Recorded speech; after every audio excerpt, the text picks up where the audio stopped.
Well, welcome, Jenny. I'm looking forward to talking to you about your collage work. That- Would you introduce yourself? Well, I'm Janny Taylor, and I am one of the Steinfeld warehouse artists. My studio is above Subspace, so we're neighbors. And generally, I consider myself to be an intuitive artist, which means that I don't rely on analysis or head-based questions to lead the way. Instead, I allow the art to lead me. I've been making art for decades.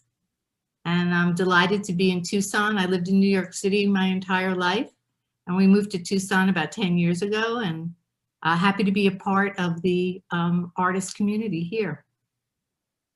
Wow, nice. Yeah. Yeah, we're glad to have you. Yeah. And so I've looked at a lot of your other work and your work here that's shown right now. You've been doing collage for a while, right? I've been doing collage, I guess, on and off for 30 years. And I've written and illustrated 2 books, Our Lady of Weight Loss series, and illustrated with over 400 collages of Our Ladies. So yeah, so I've been gluing and pasting and cutting for quite a while. Wow. And what you have some images here that you want to share. What's the story here? Well, when the pandemic hit, I decided to collage my way through the pandemic. And when people talk about how their art saved their life, I can relate to it a couple of times in my life, but most definitely this past year, because it really, while we were in the heat, literally, of the pandemic in Tucson for sure, I just set up a sub studio at home where I'm talking to you from now, and just collaged my way through every day. And it really gave me a place to put my head, my hands, and not think about the future, just take one day at a time. So this piece that we have on the screen, it is a great pleasure to walk. I did in April, and as well, one of the things that we did to get through the pandemic was take daily walks around the neighborhood. So that was was a great pleasure to walk. But in the beginning, when I started to do this what turned into a project, I thought, okay, I'm going to keep it simple, and I'm going to do something I don't usually do, because I usually paint portraits, and I'm going to do something more abstract. And this was the first piece that I did on day 1 of being on lockdown. Yeah, it's great to mark that moment. Yeah, yeah, yeah. So I've done over 300 and well, I'm close to 350 now, and I'm continuing, because while it's some days it feels like the pandemic's over, it's really not at all. And so I continue with that project. Yeah. And let's see, is there more that you want to address with this one, or should we go to the next? Go to the next. There we are. So this one is called 6 Feet Apart, which was wildly popular on Instagram because it really spoke to the zeitgeist of staying 6 feet distanced. And of course, it's a different interpretation of 6 feet, but it was playful and fun. And well, I liked it for the composition, the colors, and for the story. So you see, as I move along, I'm moving along more and more into a figurative way. I started out abstract, but now I'm moving into a more figurative way. Yeah. And you can go to the next one, unless you have any questions about that. This one. I was wondering, you were saying 6 feet apart, and so you also were maybe taking the you're saying a play? Is it also a play on 6 feet under? Yeah, yes. Actually, I wasn't thinking that, but thank you. Right, because I saw the fish, and I thought, well, there's also that saying that, you know, if someone is sort of sleeping with the fish. Yeah, which is a beautiful thing about art, is that I really prefer the viewer to interpret it than my specific interpretation. But yes, 6 feet under. Yeah. Wow. Yeah, it is great, that one. Yeah. And that's Okay. that was a straight collage. As Yeah. see, I was just cutting and pasting, and Hmm. I didn't do any. I didn't play with Photoshop or anything. It was a very straight analog collage. Okay. Yeah, vibrant and gosh, that kind of closeness. Yeah. Yeah. Wow. On this one. This is two heart-shaped tears. So at some part, now we're getting into the summer of the pandemic, and I'm really locked into the house because it's so hot here. And Oh, so I gave myself the assignment to write a story with each piece. And so for a while, I was writing stories with him. It took me an entire day. It took me hours to work on a collage, and then many more hours, because sometimes I really didn't have any idea what the story was. And I would stare at the piece until it spoke to me. And I was relentless about it. I just was not going to give up until the piece told me what it was. So if you go to the next slide, this is the story that went with this piece. okay. Yeah, heart-shaped tears in the face of recent calamitous events and its accompanying feelings of unease and uncertainty. Allie, wary, a bit battered and weathered, considered succumbing to an emotional release. To cry or not to cry? Allie was on the fence, so she consulted her super wise and all-knowing friend Julie. Julie, I know the shedding of tears releases those feel-good chemicals, endorphins and oxytocin, but at what cost? I'm sure to have a puffy face and bloodshot eyes. Julie gave it some thought. Here's what to do. Allow yourself to cry 2 heart-shaped tears, soothing tears, a balm for those troubled times. Then apply a cold compress and call me in the morning. So while that's a simple story, it took me a long time to come up with it. It was a lot of good work. Yeah. Yeah. It is. That's a good exercise. And also, yeah, what a nice way for you to even sit and look at the piece and just take time with it. Yeah. And that's, something we don't do with other people's art. We don't sit and really look at it. And also the way that we present this art on Instagram basically was a community during lockdown and continues to be so, is such a fast look at something and then on to the next piece. So, and you miss a lot when you do that. I try to if something captures my imagination, I sit with it for a while. Yeah. And so were you able to write stories with many of the pieces? Well, there was a time I was doing it every day. I think I did at least 40 or 50. Maybe there's 70 in there. I didn't count all of them. But it was grueling on the one hand, and on the other hand, it was life-saving.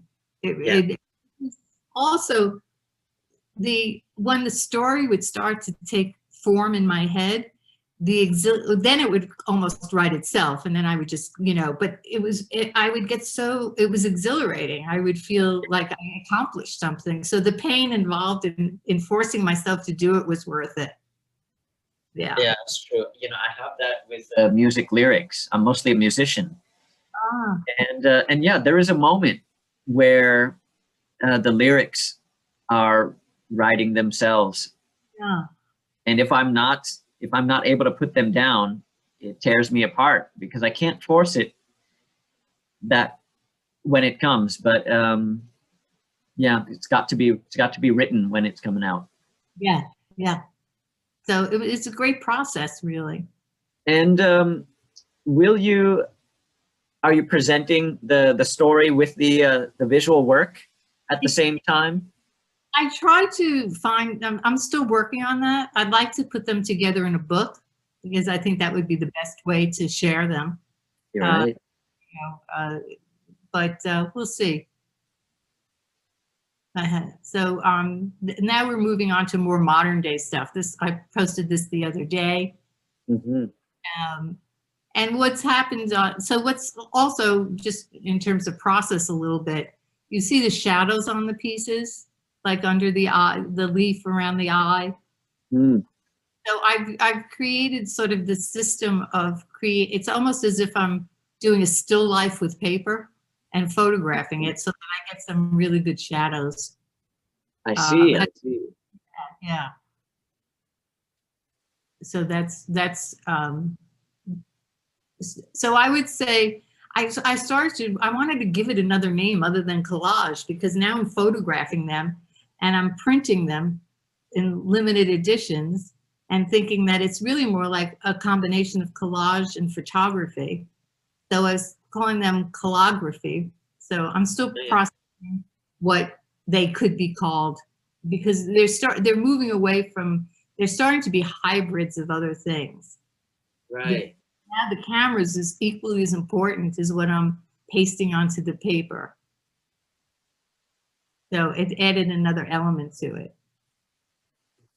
I almost wonder if you took a short video and had the camera move just a little bit to show the shadow in effect.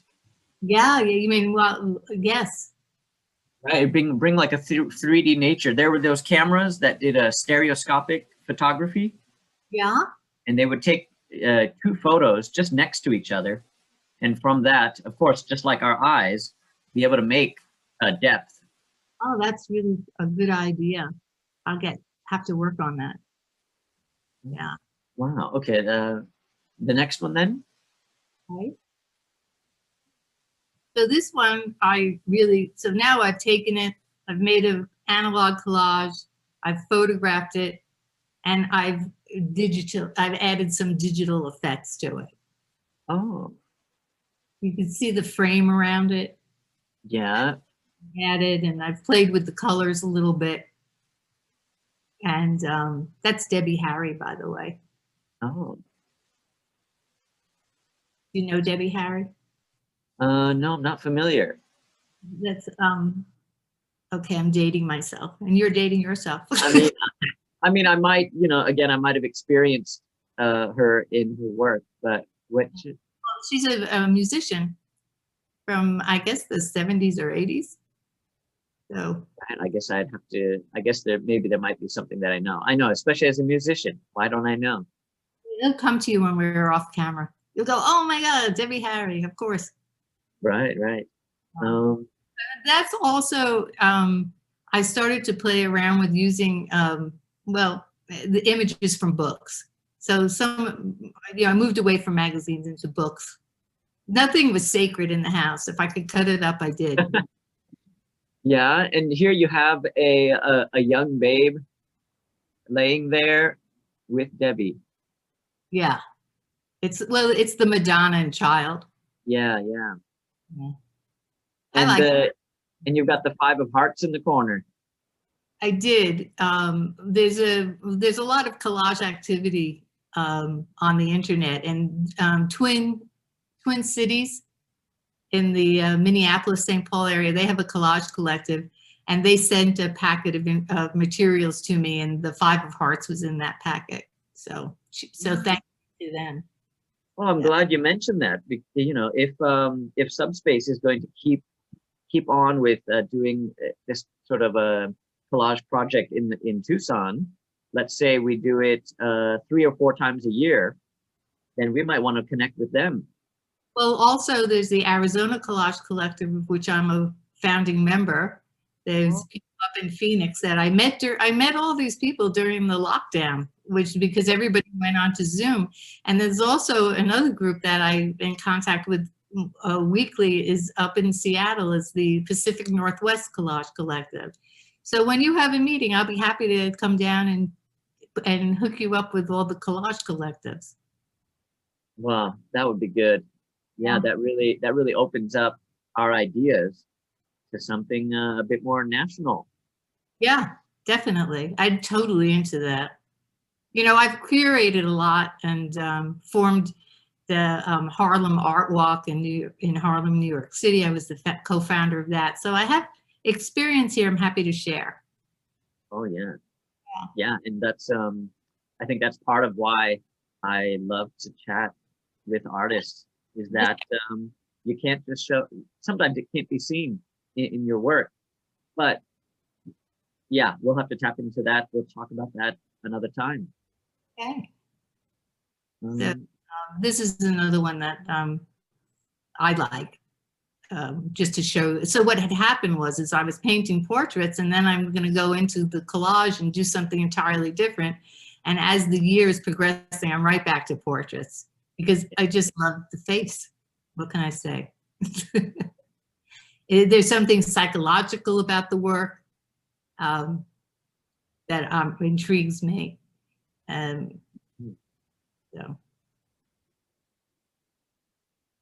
okay. Do you have any thoughts on that one? So just to compare, talking about the portraits, this is Virginia Woolf that I was, so before the pandemic started, I was working on a series painting mentally ill female artists who had been either institutionalized or suicided, and so I would read their biographies and kind of channel them and do their portraits. This portrait took me 6 to 8. They take me 6 to 8 weeks. I'm such a slow painter, and so to be able to do the collage was also like, you know, I could do a collage a day. I can't paint. The medium on this is mostly gouache and some pencils and whatever else I could find if I thought I needed it for effect. But it's a much slower process. But I think I like that portrait. I like her eyes. And I was putting, what's funny is I was putting on masks on all the paintings. And then we go into this mask lockdown. Of course, the mask has fallen from the eyes lower, but there it is. Yeah. right. Yeah. I mean, you had a, And that's Agnes Martin, the abstract expressionist who lived in New York City and New Mexico, who was schizophrenic. And I worked very hard on that piece, and I love her skin and hair. Well, I love the eye too, but you know. So I think I'll be going back to painting and doing both because it's a completely different experience, completely different.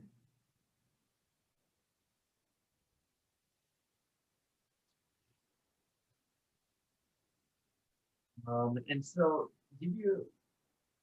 is there a collage that also has a bit of painting? Like there might be the bottom layer is painted and on top?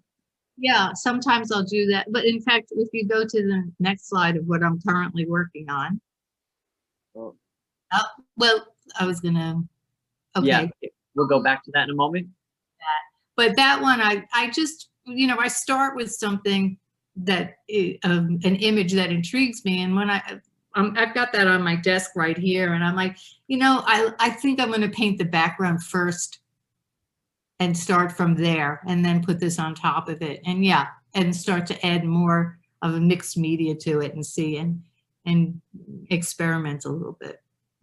Yes, anything goes. I think as an artist, we have a lot of tools out there, musicians as well, and why not use all of them? Anything that is available, why not? Right, rightly so. Yeah. And yeah, you also provided this. Well, I know that, you know, in terms of how I start my, you know, go into my studio, Joseph Campbell, who was a professor and who worked in comparative mythology and comparative religion, wrote this quote, and it's deep, man. Ready? It's like a ritual is the enactment of a myth, and by participating in the ritual, you are participating in the myth. And since myth is a projection of the depth wisdom of the psyche, by participating in a ritual, participating in the myth, you are being, as it were, put in accord with that wisdom, which is the wisdom that is inherent within you anyhow.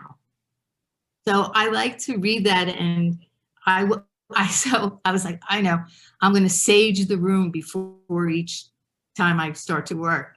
But so I go into my studio at Steinfeld and I sage it, and I'm like, way too much smoke and fire. I think I'll get a spray that's some aromatherapy.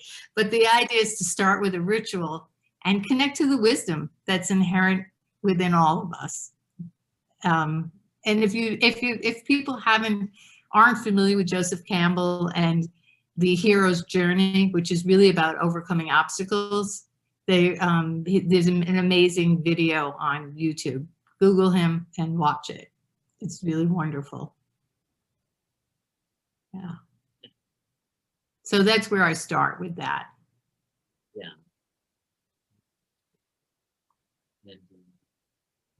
And so that you have a ritual in a sense at your studio. And what about at the house? You also have? Well, I have a ritual. It's a different kind of ritual. Is I make, so I don't know if you could see.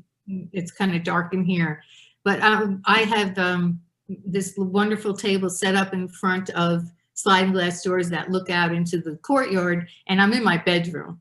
So my ritual here is to clean up the bedroom first, make the bed.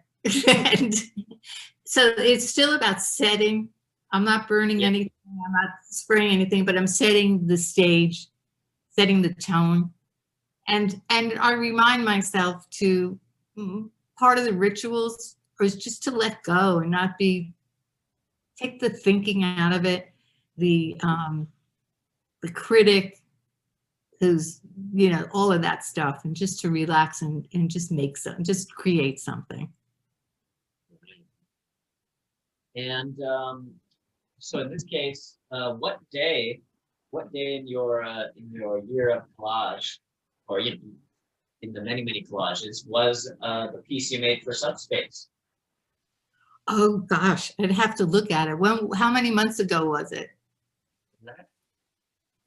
I don't know. Goodness me, I can't remember. It was 2 months ago.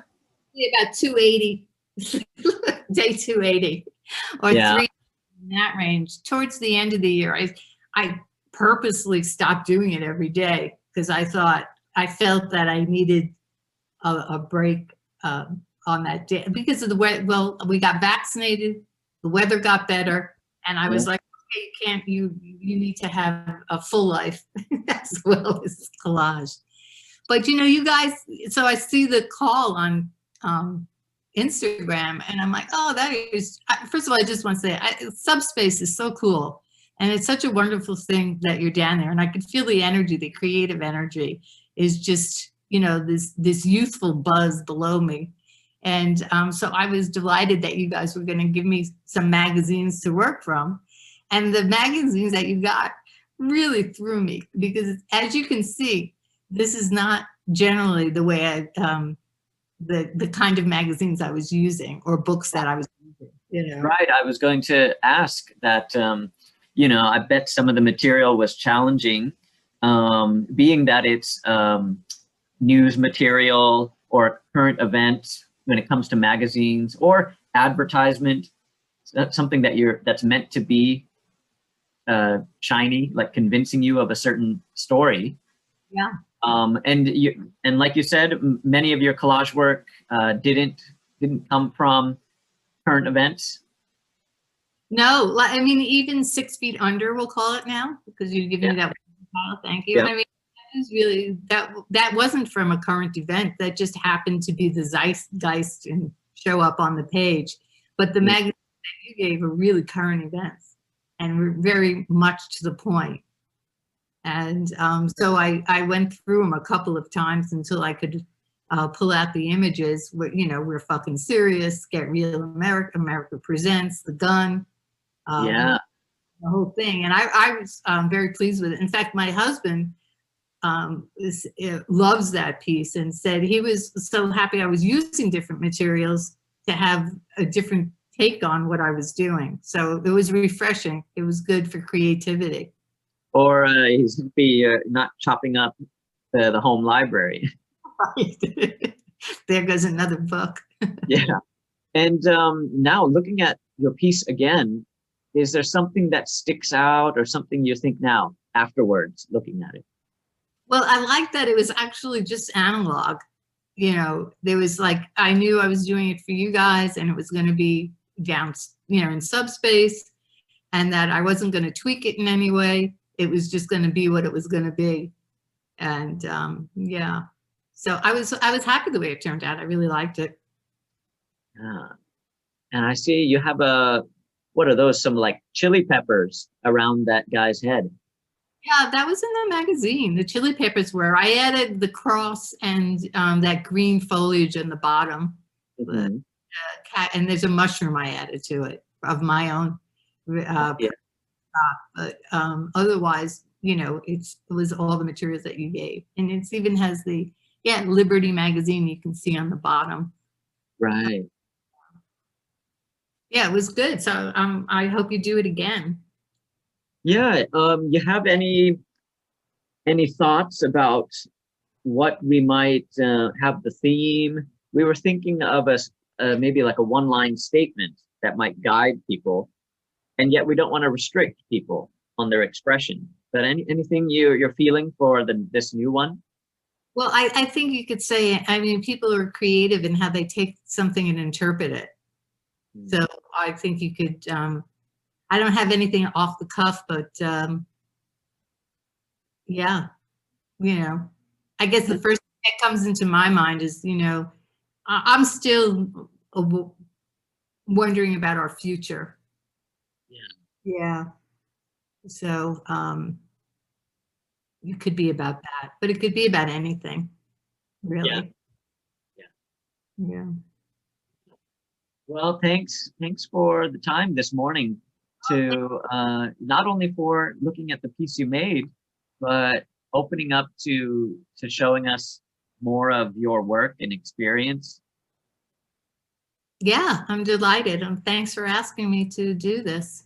I look forward to seeing it and sending it around to all the collage people.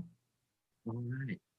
Well, have a good day, and yeah, we'll chat again at some point. Thanks. Bye. Okay. Bye.